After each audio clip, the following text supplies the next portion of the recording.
ولا حول ولا قوة إلا بالله العلي العظيم. اللهم صل وسلم على سيدنا محمد وآله وصحبه. اللهم صل وسلم على سيدنا محمد وآله وصحبه. اللهم صل وسلم على سيدنا محمد وآله وصحبه. الفاتحة. Bismillahirrahmanirrahim. Alhamdulillahirabbil alamin arrahmanir rahim maliki yaumiddin. Iyyaka na'budu wa iyyaka nasta'in ihdinas siratal mustaqim siratal ladzina an'amta 'alaihim ghairil maghdubi 'alaihim waladdallin. Rabbil walidayna amin ya rabbal alamin. Ya, tadi surah merupakan bacaan kita, doa kita diterima oleh Allah Subhanahu wa taala, dan mengingat kedua yaitu tausiah dan juga hasanah yang akan disampaikan oleh kita kepada yang silakan.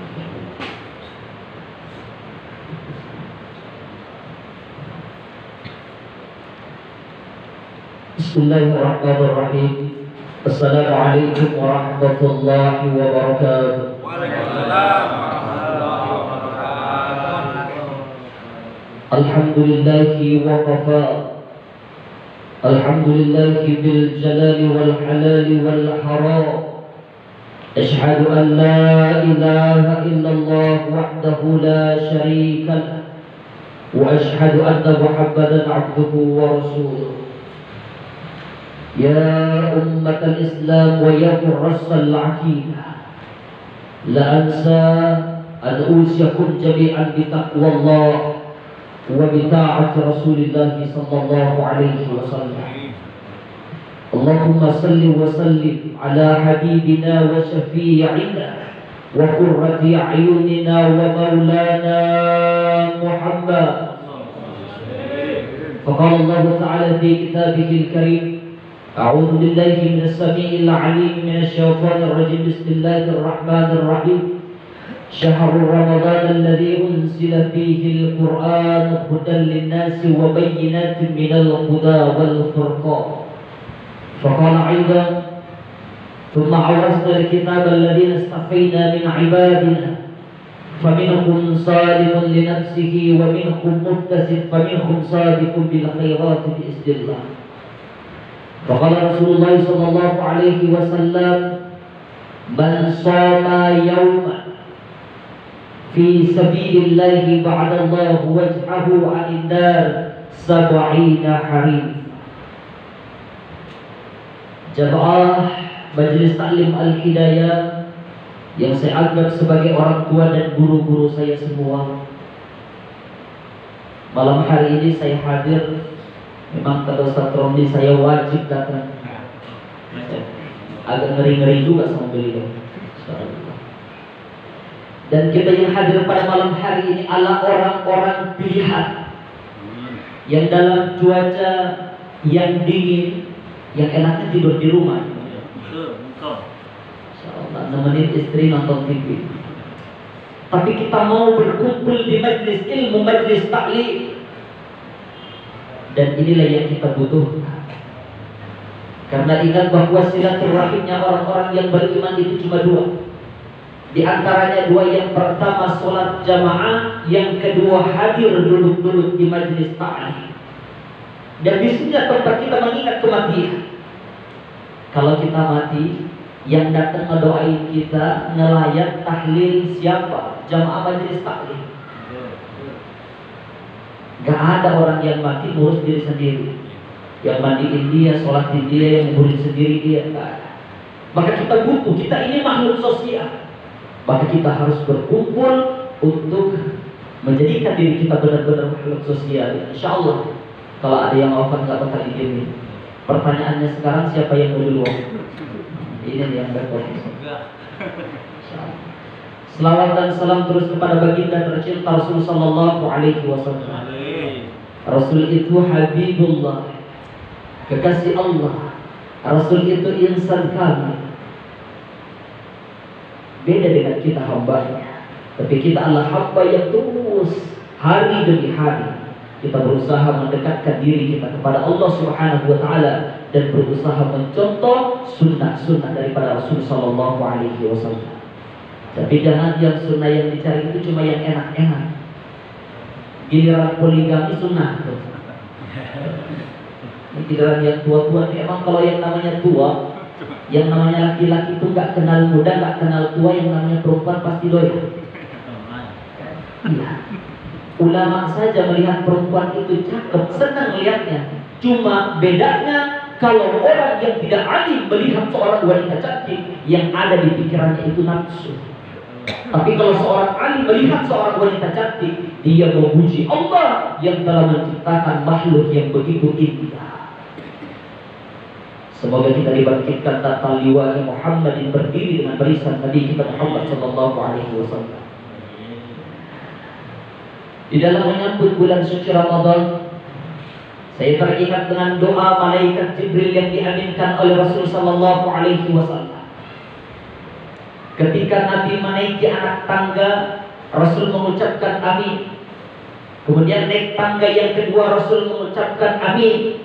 Naik tangga yang ketiga, Rasul mengucapkan amin. Selesai khutbah, para sahabat bertanya, ya Rasulullah, kami mendengarkan sesuatu hal yang tidak lazim kau ucapkan. Kau mengucapkan amin 3 kali, padahal tidak terjadi sesuatu apapun dan tidak ada yang berdoa. Apa kata Rasulullah? Apakah kau benar tidak mendengar, wahai sahabatku? Kami enggak dengar ya Rasulullah. Barusan malaikat Jibril datang, dia berdoa kepada Allah. Apa doa malaikat Jibril? Ya Allah, jangan kau terima puasa dan ibadahnya anak yang durhaka kepada kedua orang tuanya. Ya bentar lagi kita masuk bulan suci Ramadan. Allah gak akan ngampuni dosa anak yang durhaka kepada kedua orang tuanya. Allah gak bakal nerima puasa kita. Makanya di bulan suci Ramadan itu Masya Allah, orang itu pada silaturahim ke rumah orang tua. Bagi orang yang orang tuanya dekat, dan datang ke rumah orang itu bikin senang. Siapa yang ingin dijadikan raja di hadapan Allah, bikin raja kedua orang tuanya. Tapi kalau kau ingin hina di hadapan Allah, ingin hina di hadapan manusia, maka hinakan kedua orang tua. Pertanyaannya, kita pengen mulia, dihargai dan bikin raja gak sama orang lain, maka muliakan orang tuamu, bikin raja orang tuamu. Jangan pernah lukai hatinya. Kalau kau melukai hati orang tuamu, yakin Allah akan mengirimkan di dalam hidupmu hal-hal yang membuat dirimu menjadi galau, gelisah, gak pernah khusyuk di dalam ibadah kepada Allah Subhanahu wa ta'ala. Datang tuh ke rumah orang tua yang dekat, apalagi hati orang tua disenengin, dibawain tempengan. Tempengan dikasih amplop lagi. Jangan amplopnya doang, ada isinya. Bikin senang orang tua. Makanya nih, Masya Allah, kuburan lagi padat-padatnya macet nih sekarang. Ini malam hari ini juga macet dahsyat. Kenapa? Mereka dulu datang ke rumah orang tua, minta maaf. Sekarang orang tua gak ada. Diingat tuh dulu orang tua yang sering didatangi. Hari ini dia datang, berdoa kepada Allah ampunan untuk kedua orang tuanya. Itu kado terindah untuk orang yang sudah meninggalkan kita doakan dia. Makanya sekarang boleh bisa ziarah. Tahun lalu kita nggak bisa kemana-mana, di rumah terus. Masya Allah, saya juga sama di rumah terus, nggak bosan juga. Ke ruang tamu lihat muka bini, ke dapur muka bini lagi, ke kamar muka bini lagi. Masalahnya bini masih satu, tapi insya Allah akan setia satu-satu bersama. Jadi minta maaf sama orang tuanya yang jauh. Saya orang tua di Riau, telepon. Yang orang tuanya nggak ada ziarah kubur, oh ada yang mengatakan ziarah kubur haram, atau mendoakan orang tua dari rumah saja, sama perilakunya. Tapi ingat, ketika kita ziarah kubur, ada nasihat kematian di sana. Kita melihat kuburan begitu luas, kita mengambil perumpamaan bahwa kita pun akan wafat dan semua kita akan kembali kepada Allah. Idza jaa ajalukum la yastakhiruna sa'atan wa la yastaqdimun. Ketika sudah tiba saatnya, gak bakal bisa dimajukan atau diundur walaupun hanya sesaat. Doa yang kedua, ya Allah, jangan kau terima puasa dan ibadahnya suami atau istri yang durhaka kepada pasangannya. Pulang dari sini minta maaf sama istri. Walaupun kita kepala keluarga, bukan berarti kita tak pernah nyakitin hati istri kita. Suka kebentak-bentak, suka marah-marahin istri, nyuruh-nyuruh istri. Padahal istri itu udah ngelakuin semua aktivitas yang kita lakukan. Kerja pun cari nafkah, itu kewajiban suami. Tapi banyak istri yang membantu suaminya mencari nafkah. Tidak diharapkan, boleh ketika diizinkan oleh suaminya. Tapi kita bersyukur istri kita sudah membantu kita. Kewajiban kita cuci baju, masak. Emang itu tugas siapa?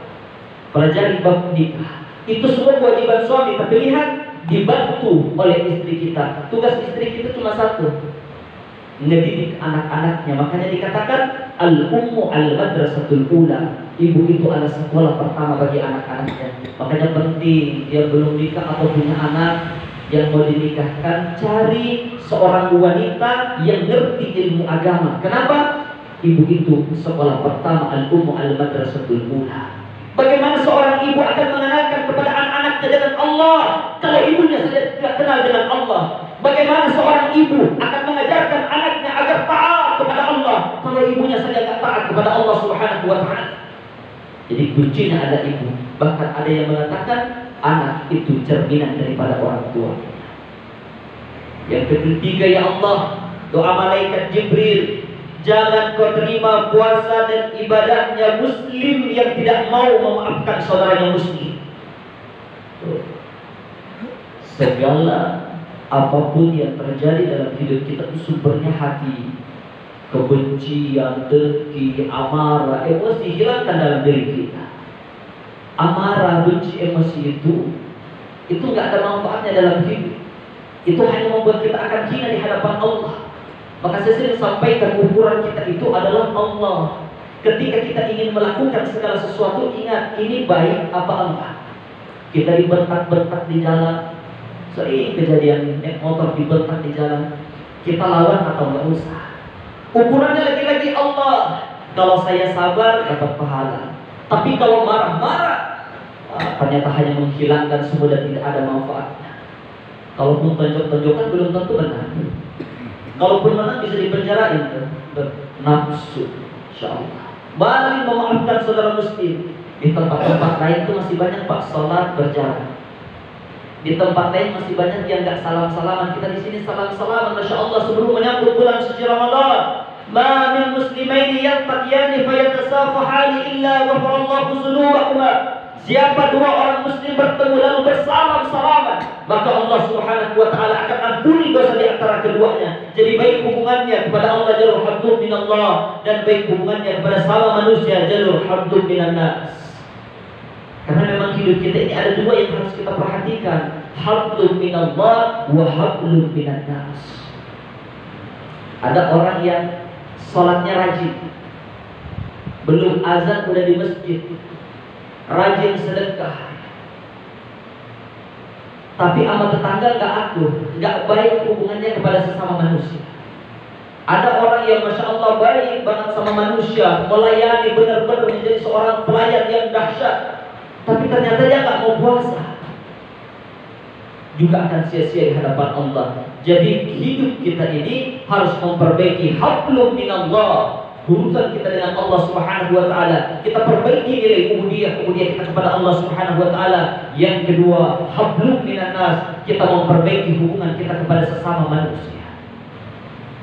Dan di bulan suci Ramadan, masya Allah, kalau nabi-nabi yang lain itu diberikan umur panjang 1000 tahun, 2000 tahun, kita umat Nabi Muhammad sallallahu alaihi wasallam itu hanya antara 6 sampai 70 tahun. Makanya sempat protes, kami hanya diberikan umur, bagaimana kualitas ibadah kami? Itulah Lailatul Qadar. Umurmu memang pendek, Khairun min alfi syahr. Yang malam itu lebih baik daripada 1000 bulan. Nabi-nabi yang lain umatnya hidup 1000 tahun. Tapi kita umat Nabi Muhammad hidupnya cuma 60 tahun. Tapi kita diberikan 1 hari 1 malam, di mana 1 malam itu khairun min alfi syahrin, lebih baik daripada 1000 malam. Itu kelebihan kita umat dari Nabi Muhammad SAW. Kalau umat-umat yang lain berbuat dosa, dia minta ampun kepada Allah, harus terjun ke jurang yang tinggi. Kalau kita enggak, malam yughargir, walaupun ruh kita sudah berbolak-balik di tenggorokan, tapi hati kita, mata kita bersungguh-sungguh meminta ampun kepada Allah, maka Allah Subhanahu wa Ta'ala akan mengampuni dosa-dosa kita sebesar apapun dosa-dosa kita. Bulan Ramadan, bulan maghfirah, minta ampun kepada Allah. Ada malam Lailatul Qadar. Ada lagi yang nanya, udah bertahun-tahun puasa gak pernah dapat Lailatul Qadar, pengen tahu malam apa biar bisa ibadah. Itu malam gak ada hijab, doa kita akan diijabah oleh Allah. Simple. Selama bulan suci Ramadan, dari 1 sampai akhir Ramadan, puasa, doa setiap malam, qiyamul lail, baca Quran, berbanyak bila kemudian kepada Allah Subhanahu wa Ta'ala. Sampaikan semua hajat-hajat kita kepada Allah Subhanahu wa Ta'ala. Makanya orang yang keluar dari bulan suci Ramadan dan sukses, dia berhasil, dia bakal jadi semakin orang yang taat, semakin orang saleh. Tapi ternyata ada orang yang keluar dari Ramadan ternyata makin malas. Ke majelis taklim gak mau, sholat jamaah gak mau. Berarti dia bukan dapat Lailatul Qadar, tapi dia dapat Lailatul Qadar. Sekarang tinggal pilih nih Pak, mau dapat Lailatul Qadar atau mau dapat Lailatul Qadar. Yang puasa itu bukan manusia saja, makhluk-makhluk Allah yang lain itu puasa. Lihat, ayam itu puasa. Ketika ayam itu puasa, kapan? Ketika dia mengerami telurnya. Ketika dia nggak makan, puasa, nggak minum dan makan, suhu panasnya naik. Hasilnya dia bisa mengerami telurnya, menghasilkan kebaikan, berkembang dia. Ular itu puasa. Ketika ular itu puasa, suhu badannya menjadi panas, kulitnya terkupas, terganti dengan kulit muda yang lebih bagus, lebih indah warnanya. Puasa jadi bagus. Ular ketika dia berhenti makan, ular itu berhenti makan, gelantungan, kita jijik dengan seekor cacing tadi.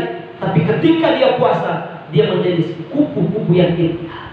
Karena puasa. Bagaimana mungkin seorang muslim, dia sudah puasa, dia sudah latihan lewat madrasah Ramadan, tapi keluar dari bulan suci Ramadan, lulus, ternyata dia semakin jauh dari Allah Subhanahu wa Ta'ala.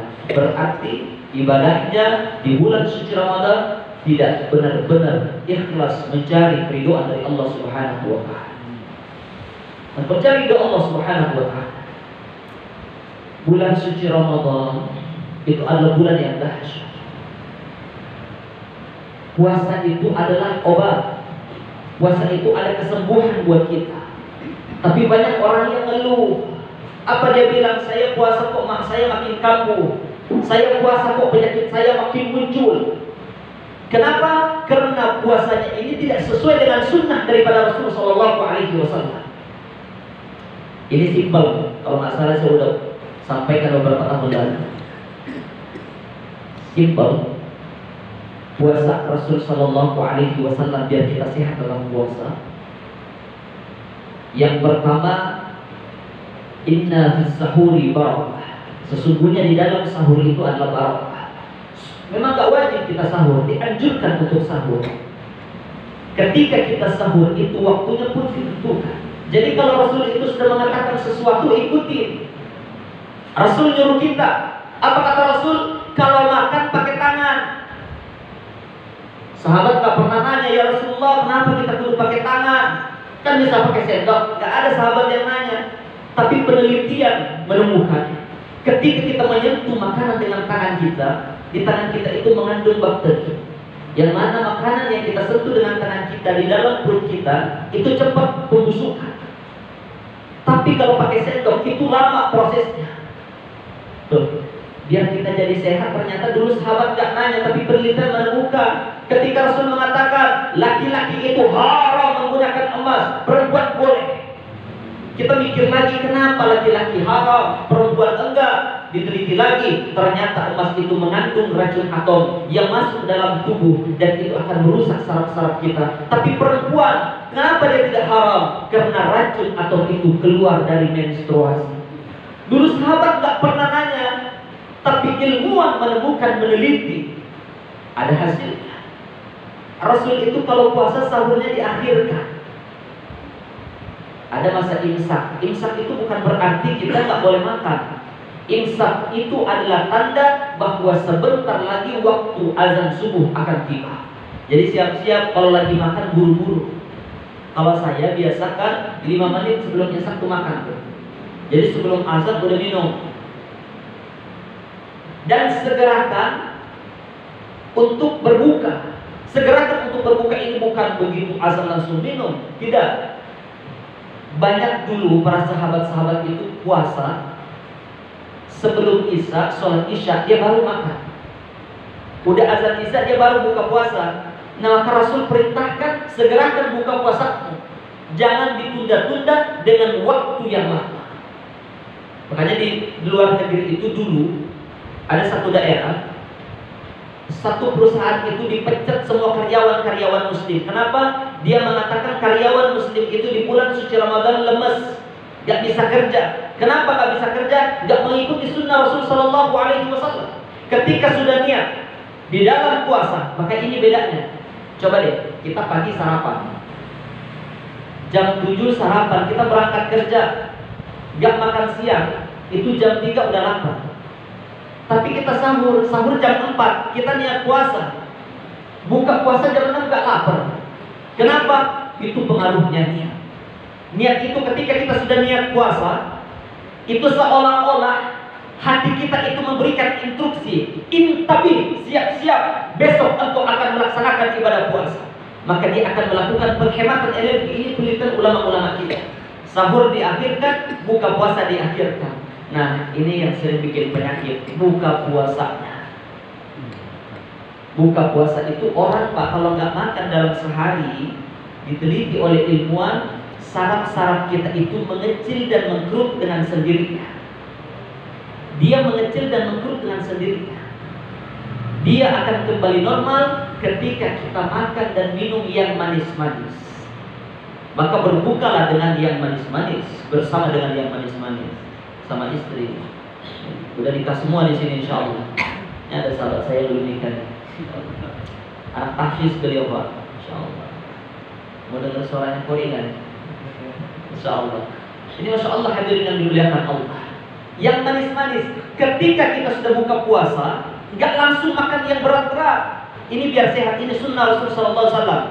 Habis makan kurma, minum air putih, sholat maghrib, berangkat ke masjid. Jangan sampai di bulan suci Ramadan itu musola sepi maghribnya. Kenapa? Semuanya sibuk makan di rumah.